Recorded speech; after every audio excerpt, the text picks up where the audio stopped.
paints your noose like an old man. He's got you thinking about your death and you are frightened.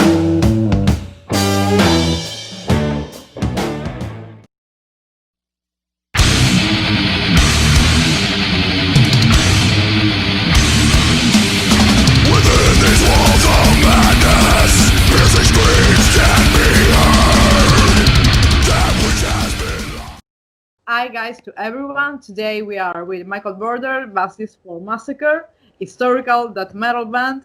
It's really an honor having with you because now it's the right moment for this interview.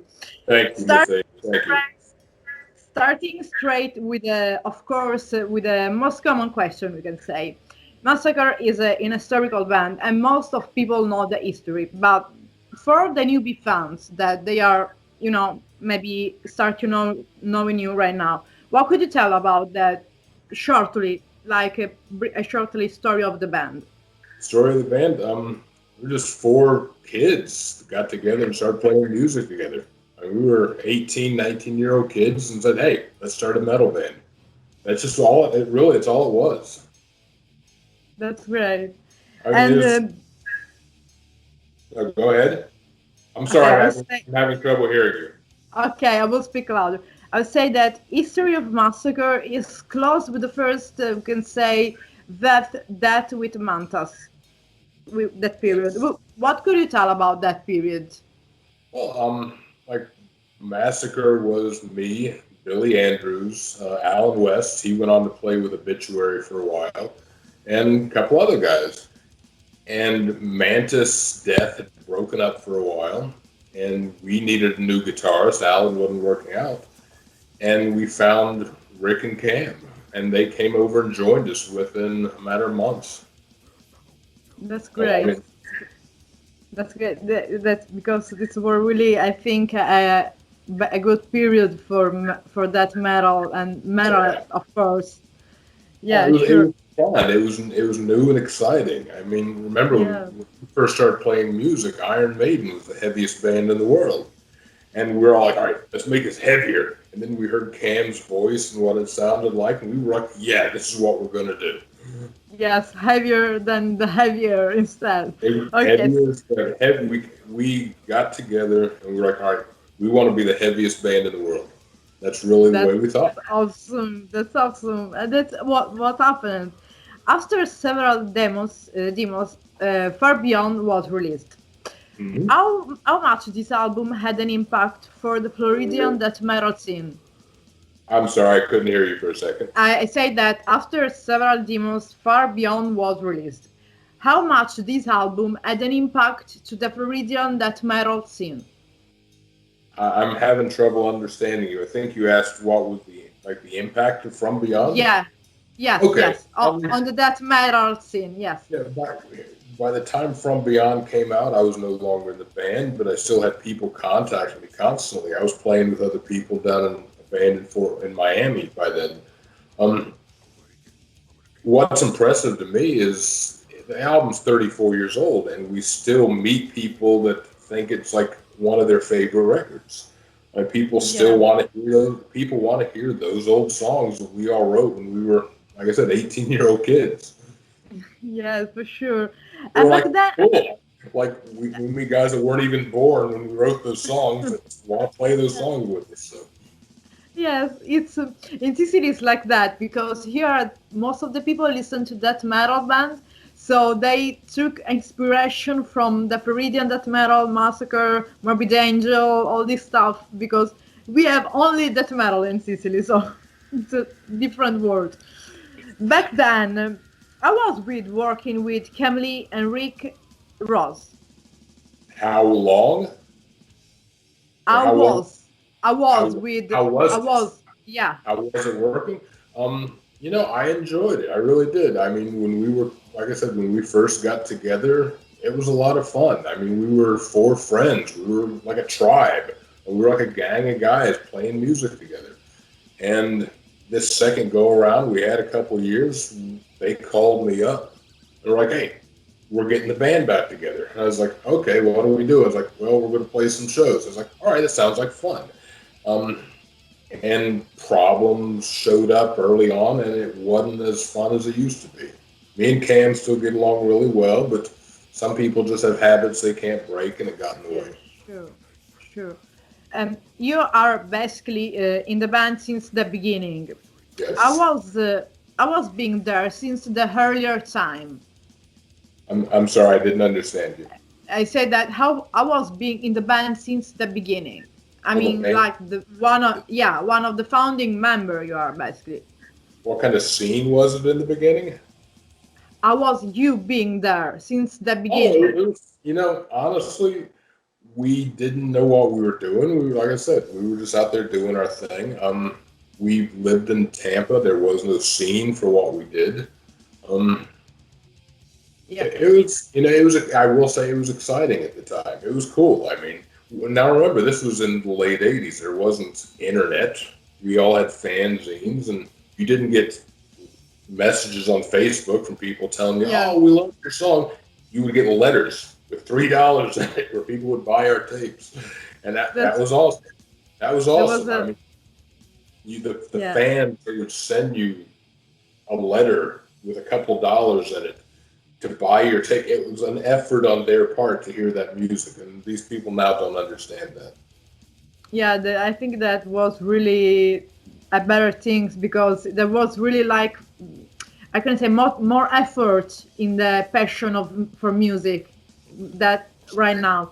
Of course, right now there is still passion for music, but at the time you have to really put a huge effort for following your idols. We can say. You had, if you wanted to hear, okay, like as an example, Max Cavalera. We used to write letters back and forth when we were kids. Sepultura had just started. We would trade tapes and T-shirts between the two of us. If you wanted to hear that band, you had to contact that band, send them a letter, and that was kind of cool. So you became friends with your fans that way, and That's fantastic. it That's was fantastic. awesome. And you kind of knew who your fan base was. And what's crazy is when we started doing this again 2 years ago, fans from 1986 and 1987 would reach out to us, and they'd like, "Look, I've still got your tape you sent me. I've still got the T-shirt I bought," and we're like, "That's awesome. That's From awesome." ages ago. These These are the real fans. are the real fans. The When real guys, fans.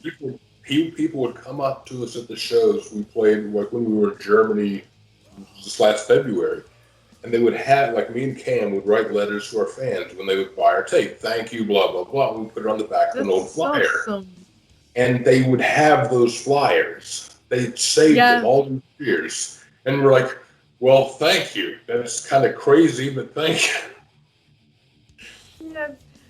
And I read in your biography that Alan West from Obituary was one that started Yes, also found the band. How yes. much this has been influenced the sound of the band? Um, Alan played guitar on. Okay, at one time before Massacre started, it was me, Alan West, and Greg Gall, the drummer for 6 Feet Under. Yeah, We played together when we were kids, and we wrote the first three songs that became the first Massacre demo that way. Um, you can see the big difference to sound from the first demos to the second demos and tapes and from beyond. Alan's influence really stopped after those first few songs were done. that's that's amazing. And in the middle of the 90s, you recorded Promise. How I had nothing to do with this. I wasn't even there. because there was some influences of doom metal, and this sounds like I I had mean, never even but heard that but record. I wouldn't even listen to it. okay. So these leave these questions open for the fans. What they think about that. Yeah, In 2014, you come back and with Cam, yeah, that wasn't even him singing on that record, if you ask.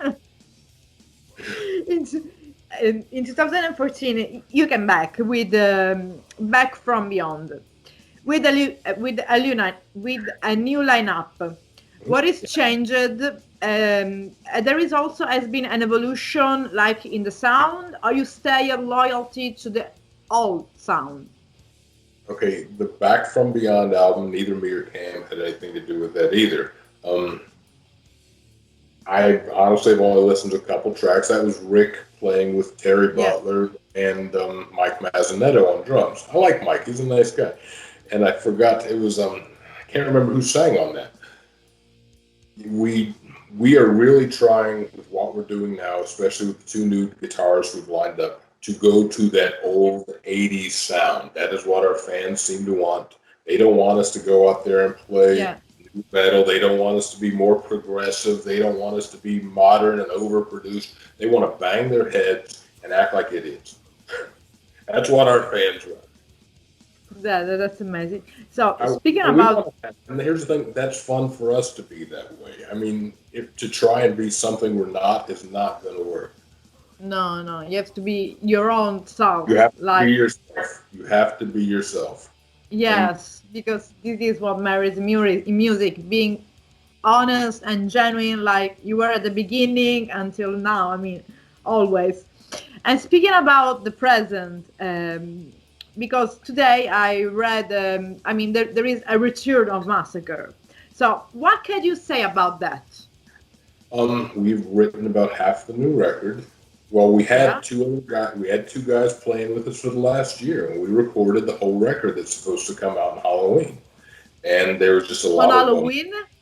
yeah, this That Halloween we have a record. We had a record contract. The record was finished, and there was just a lot of headbutting between people, and it didn't work out. I mean, I wish them the best. I really do. I got along with them and had fun playing with those guys.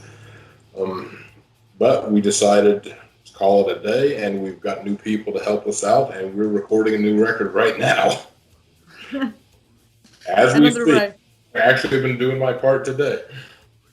That's probably why And my ears. So that's probably why my ears are so bad. I've had headphones on all day. so, and what about this new lineup? I mean, who is with you in this new lineup? Now, okay, we have Roga Johansson. He's with Paganizer. Johnny Hmm. Peterson. Last I checked, he had about 20 bands, but he's also the singer for God's Forsaken. Scott Fairfax from Memoriam and As the World Dies. He's going to play some guitar parts. And the Yeah. drummer, Brynjar, whose name I can never pronounce correctly, so I'm not going to try it. But Brynjar, the drummer from Norway, is going to play drums on the album. And you're also going to see some guest vocalists showing up on the album. Cam loves to have other guys, it sounds weird, to have duets on a metal album. But it's like, no, it's not a duet. It's guest vocal. But you're going to It's have other a guys. collaboration than a It's like, duet. I Collaboration. call it, I call it duet. That sounds weird. But there's these other guys that have sang on stage with us in the past, and they're going to join in. It's going to be a lot of fun. Right, I'm looking forward to that. And I mean, in your opinion, which song or which album, I mean, whatever, represented mostly the sound of Massacre? It's probably From Beyond. It's the one that kind of sticks in people's heads, and it's got a good mix of the double picking and the little slow parts here and there. And it's fast and it's aggressive and it's kind of sloppy, but that works. Some of these bands these days are so concerned about being precise and tight, and it's got to be perfect. Yeah, That's no, cool. it's That's your thing. That's cool. Good luck to you. Congratulations. I'm glad you play that well. But it's not what we sound like. And it's we've good. tried to do that. Let's polish it up. Let's do some more production. Now let's start over. This is the best way always to do the things spontaneously. We're talking to Roga Johansson, the guitarist, the other day. It's like, dude, caveman riffs. We want nothing but caveman riffs. So and now I want to speak about a little bit of influences. I learned that interviewing all the, huge old metal bands and asking about influences is like weird because mostly they have some common influences. But I wanted to do this question the same. So, which are the influences of Massacre? Now, just myself or everybody in the band? Yourself comes later. First, the band. First, I mean, that would be okay. I can't speak for the new guys. For me Hmm. and Cam, Cam likes a lot of the old punk rock stuff, believe it or not, like Yeah. this Danzig, things like that. He's really he was a little punk kid when we got together. Myself, of course, and I was always a huge Black Sabbath fan. Celtic Frost, Motorhead. But Yeah. it's weird. I love stuff like Steely Dan, Faith No More too. So it's kind of like whatever's cool. If it's cool at that time, that's what I'm into. Yeah, that's great. Yeah, because so you as bass player, this is more specific for as bass player. There has been a bass player that inspired you, or you just took the bass and played? Because I'm a bass player too, so I'm If interested. there's somebody that influenced me. Yeah, as bass player. Okay, like Geezer Butler, of course, from Black Sabbath. That would be the biggest one.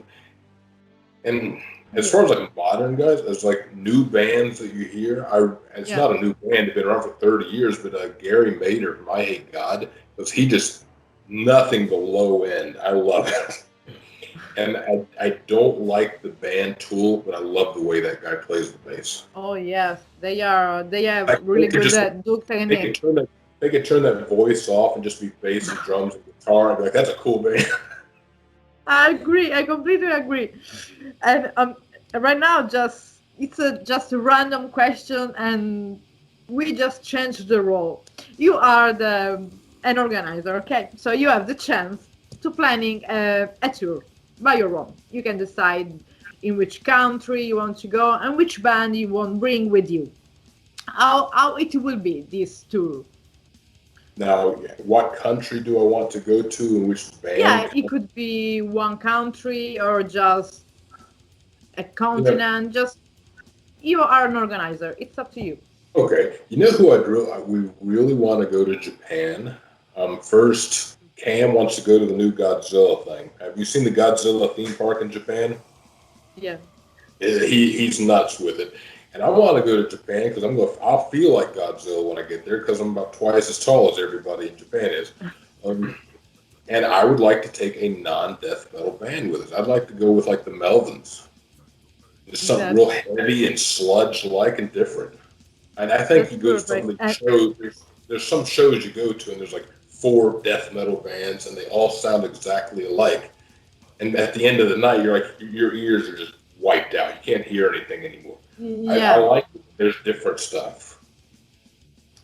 Since we were speaking about touring, you of course touring in the past. There has been a moment that could be also touring about. We can say also moment with your band that you remember most. Could be a funny moment, a good moment, every type of moment. It could be okay. There's a lot of moments I can't say right now. Just Very, the random. random things. Um, honestly, when we were younger, we had a lot of fun playing together, and I'm trying to think of one. Okay, when our first demo tape came out, okay, we recorded that 3-song demo. Now, Yeah. once again, there was no internet. There was no way to get other people to hear that tape other than forcing people to listen to it. Yeah. Now, it was a cassette tape, so you had to find somebody with a cassette player in their car, which in the town we lived in was rare. So what we did, we went to the state fair, like at the festival. And you know how, like on the rides, they Yeah. have Yeah. Yeah. Yeah. music playing. I paid the guy running the ride to play our tape. There's like 10,000 people, and all of a sudden you hear us playing over these really big speakers. We're like 18 years old going, heck yeah, that's awesome. And this was like a country music festival. So everybody hears that. I'll turn around like, what the hell is that? And it was like, yeah. Changing type of music completely. So, I mean, what about the Massacre future plans right now since you are come back? Okay. Supposedly we will be announcing our record deal in the next few weeks. I can't say anything yet. Okay. The It will be a lawyers, surprise. It will be a surprise. the labels all want to control this stuff. I don't know. I don't Yes. care. Yes. I don't know why, because they don't pay you anything anymore. We right now number one goal is to get the record done, get it finished, and get it out. We're playing all the Death Fest next year, Maryland, Quebec, and the first UK Death Fest in London. As long as the virus holds up, that'll be cool. And Yeah. I hope right now our plans are like, God, I hope the virus goes away so we can play some shows. In the meantime, we're going to finish this record. We'll probably start working on the second one right away because we have enough time to do it. And just go from there. Just go from there. Obviously, the labels already said they're going to do a video. It's like, you really want to put guys like us in a video? They said, we'll make a cartoon. It's okay. We'll make a cartoon. That's great. I mean, we are at the end. I would just, if you want, leave a message to the old fans, the new fans, and our followers, just to say a goodbye. Tell the old fans, thank you for sticking with us for 35 years. I mean, it really does mean a lot to us when those guys come up to us and say, oh, I've had your tape since 1984. This is the greatest thing ever. And to the new ones, the new guys out there, and it's weird. Like when we go like Europe, we would see a lot of guys our age in our shows. And we would go to South America, and it was all young kids, 20, 21-year-old boys. We're glad to see these new guys coming out. I really think you're seeing a lot of people they're tired of this modern, overproduced metal that you can't remember the song after it's done. And we hope that you're coming to our shows and getting a chance to experience what it was like in the early days when this type of music first became a thing.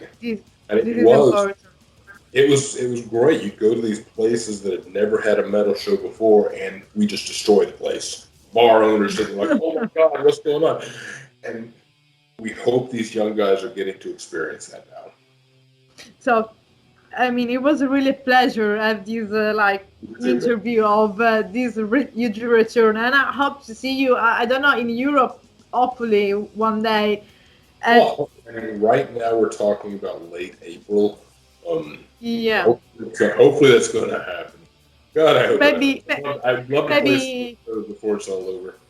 Maybe if there is a chance to bring you here in Sicily, I think you will crush Sicily, destroy it. I heard the food's good, but you got to make sure there's a good coffee if we come to Sicily. That's the coffee is amazing. I can assure you. Coffee and food, it's gotta have coffee. You go to these places and the coffee's bad. We're like, we ain't never going back there. No, here coffee it's short and strong. You have to keep this in your mind. So hopefully to see you here.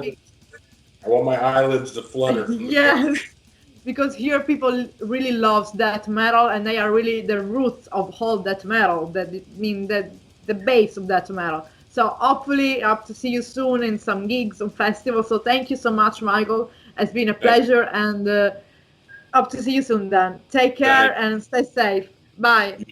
Bye. Bye.